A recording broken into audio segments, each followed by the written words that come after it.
Hi hello ನಮಸ್ಕಾರ. ನೀವು ನೋಡ್ತಾ ಇದ್ದೀರಾ ಸುಮನ್ ಟಿವಿ ಹೆಲ್ತ್ ಕೇರ್. ನಾನು ಅಪೇಕ್ಷಾ.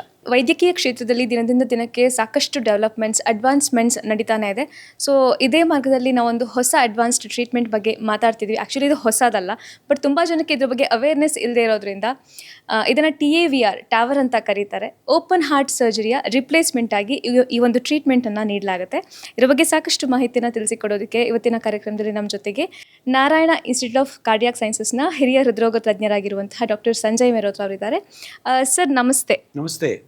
ಏನಿದು ಟ್ಯಾವರ್ ಅಂದರೆ, ಯಾರೆಲ್ಲ ಈ ಟ್ರೀಟ್ಮೆಂಟನ್ನು ತಗೋಬೋದು ಅಂತ? ಇದು ಸ್ವಲ್ಪ ಸಮಯ ಆದಮೇಲೆ ವಯಸ್ಸು ಜಾಸ್ತಿ ಬಂದಾಗ ಹಾರ್ಟಿಂದ ಒಂದು ಮೇನ್ ವಾಲ್ವಿಂದ ಕಷ್ಟ ಆಗುತ್ತೆ. ಅದು ವಾಲ್ವ್ ಚಿಕ್ಕ ಆದಮೇಲೆ ಹಾರ್ಟಿಂದ ಬ್ಲಡ್ ಪಂಪ್ ಮಾಡೋಕ್ಕೆ ಆಗಲ್ಲ. ಈ ಕಂಡೀಷನ್ಗೆ ಹೆಸರು aortic stenosis. It is a degenerative aortic valve disease. ಈ ಟ್ರೀಟ್ಮೆಂಟಿಂದ ವಿದೌಟ್ ಆಪರೇಷನ್ ಕಾಲಿಂದ ಒಂದು ಹೊಸ ವಾಲ್ವ್ ಹಾಕ್ಬೋದು. ಅದಕ್ಕೆ ಏನೋ ಆಪರೇಷನ್ ಬೇಕಾಗಿಲ್ಲ, ಏನೋ ಕಟಿಂಗ್ ಬೇಕಾಗಿಲ್ಲ.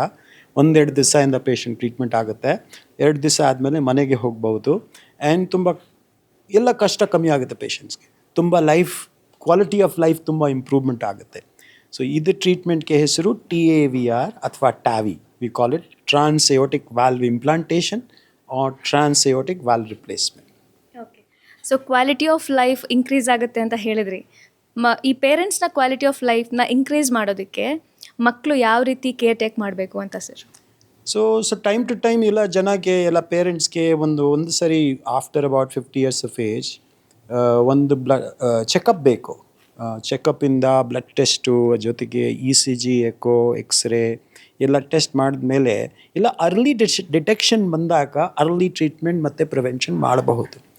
ಒಂದು ಉಪಾಯ ಇದೆ, ನೀವು ಪ್ರಿವೆಂಟ್ ಮಾಡಿ ಎಲ್ಲ ಜನ ಹೇಳ್ತಾರೆ. But first you have to detect also. So early ಡಿಟೆಕ್ಷನ್ಗೆ ಅರ್ಲಿ ಇನ್ವೆಸ್ಟಿಗೇಷನ್ ಬೇಕು. ಸೊ ಕಮ್ಮಿ ವಯಸ್ಸಿಂದ ಇನ್ವೆಸ್ಟಿಗೇಷನ್ ಮಾಡಿದ್ಮೇಲೆ ನೀವಿಗೆ ಇಲ್ಲ ಈಗ ಬಾಡಿಯಿಂದ ಏನೇನು ವ್ಯಾಧಿ ಇದೆ, ಏನೇನು ಪ್ರಕಾರಕ್ಕೆ ಕಷ್ಟ ಗೊತ್ತಾಗಬೇಕು. ಆ ಗೊತ್ತಾದಮೇಲೆ ನೀವು ಉಪಾಯ ಸರಿ ಮಾಡ್ಬೋದು, ಉಪಾಯ ಬೇಗ ಮಾಡ್ಬೋದು. That is the most important point. So ಈಗ ಯಾವ ರೀತಿ ಅಡ್ವಾನ್ಸ್ಡ್ ಟ್ರೀಟ್ಮೆಂಟ್ಗಳಿವೆ, ಕಾಯಿಲೆಗಳು ಕೂಡ ಅಷ್ಟೇ ಅಡ್ವಾನ್ಸ್ಡ್ ಆಗ್ತಾ ಇವೆ. ಕೆಲವೊಂದಷ್ಟು ಗೊತ್ತೇ ಆಗೋದಿಲ್ಲ. So when it comes to cardiac diseases or cardiac issues, ಯಾವ್ಯಾವ ರೀತಿ ಟೆಸ್ಟ್ಗಳು ಅಥವಾ ಡಯಾಗ್ನೋಸಿಸ್ ಯಾವ ರೀತಿ ಆಗುತ್ತೆ ಅಂತ? So first of all bodies physical conditioning. ಈಗ ಈ ಸಮಯದಿಂದ ಎಲ್ಲ ಜನಕ್ಕೆ ತುಂಬ ಸೆಂಟ್ರಲ್ ಒಬಿಸಿಟಿ ಆಗಿದೆ. ಒಬಿಸಿಟಿ ಒಂದು ಮೇನ್ ಪ್ರಾಬ್ಲಮ್ ಇದೆ. ಒಬಿಸಿಟಿ ಬಂದಾಗ BP ಜಾಸ್ತಿ ಆಗುತ್ತೆ, ಡಯಾಬಿಟೀಸ್ ಅರ್ಲಿ ಆನ್ಸೆಟ್ ಆಗುತ್ತೆ. ಇದು ಅರ್ಲಿ ಆನ್ಸೆಟ್ ಡಯಾಬಿಟೀಸ್ ಮತ್ತು ಜೊತೆಗೆ ಬೇರೆ risk factors like for example family history of heart disease, smoking, ಅದೆಲ್ಲ ಕಾಂಬಿನೇಷನ್ ಆಫ್ ರಿಸ್ಕ್ ಫ್ಯಾಕ್ಟರ್ ಬಂದಾಗ ಹಾರ್ಟ್ ಡಿಸೀಸ್ ಬೇಗ ಆಗುತ್ತೆ. ಇದು ವಾಲ್ವ್ ಡಿಸೀಸ್ ಒಂದು ಬೇರೆ ಪ್ರಕಾರಕ್ಕೆ ಡಿಸೀಸ್ ಇದೆ. ಅದರಿಂದ ಜನ್ಮಿಂದ ಒಂದು ವಾಲ್ವ್ ಸ್ವಲ್ಪ ಡಿಫಾರ್ಮಿಟಿ ಇರ್ಬೋದು. That is called is bicuspid aortic valve. Deformity ಇಲ್ಲ, ಜನ್ಮಿಂದ instead of 3 leaflets 2 leaflets it's congenital heart disease. So ಆ ಪ್ರಕಾರಕ್ಕೆ ವಾಲ್ವಿಂದ ಸ್ವಲ್ಪ ಈ ಏಯೋಟಿಕ್ ಸ್ಟೆನೋಸಿಸ್ ಬೇಗ ಆಗ್ಬೋದು. ಅದು first. But the other main disease area is coronary artery disease.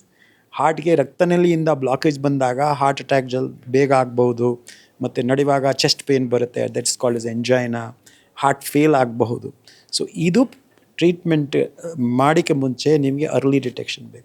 Early ಡಿಟೆಕ್ಷನಿಂದ ನಿಮಗೆ ಬಾಡಿಯಿಂದ ಏನೇನು ಪ್ರಕಾರಕ್ಕೆ ಸಿಸ್ಟಮಿಕ್ ಲೈಕ್ ಕೊಲೆಸ್ಟ್ರಾಲ್ ಹೇಗಿದೆ, ಶುಗರ್ ಇದೆ ಅಥವಾ ಇಲ್ಲ, BP ಇದೆ ಅಥವಾ ಇಲ್ಲ, ECG ನಾರ್ಮಲ್ ಇದೆ ಅಥವಾ ಇಲ್ಲ, ಎಕೋಕಾರ್ಡಿಯೋಗ್ರಾಫಿಯಿಂದ ಎಲ್ಲ ಸ್ಟ್ರಕ್ಚರ್ ಆಫ್ ಹಾರ್ಟ್ ಗೊತ್ತಾಗ್ಬೋದು. ಸೊ ಎಲ್ಲ ಟ್ರೀಟ್ಮೆಂಟ್ ಮಾಡಿದ್ರೆ ನಿಮ್ಗೆ ಬೇಗ ನಾಲೆಜ್ ಆಗುತ್ತೆ ನಾವಿಗೆ ಈಗಿನ ಪ್ರಾಬ್ಲಮ್ ಇದೆ ಅಥವಾ ಇಲ್ಲ. ಪ್ರಾಬ್ಲಮ್ ಇದೆ, ಪ್ರಾಬ್ಲಮ್ಗೆ ನಿವಾರಣೆ ಬೇಕು. ಪ್ರಾಬ್ಲಮ್ ಇಲ್ಲ, ಟೆಸ್ಟ್ ಅಗೇನ್ ಎವ್ರಿ ಇಯರ್ ಒಂದು ಸರಿ ಟೆಸ್ಟ್ ಮಾಡಿಕೊಡಿ. ಚಿಕ್ಕ ವಯಸ್ಸಿಂದ every 5 years, for example after 20 years of age ಒಂದು ಸರಿ ಚೆಕಪ್ ಮಾಡಲೇಬೇಕು. And after 40 may be every 2 years. If you have disease every once a year checkup ಬೇಕು ಅಷ್ಟೇ. Okay, thank you. Thank you.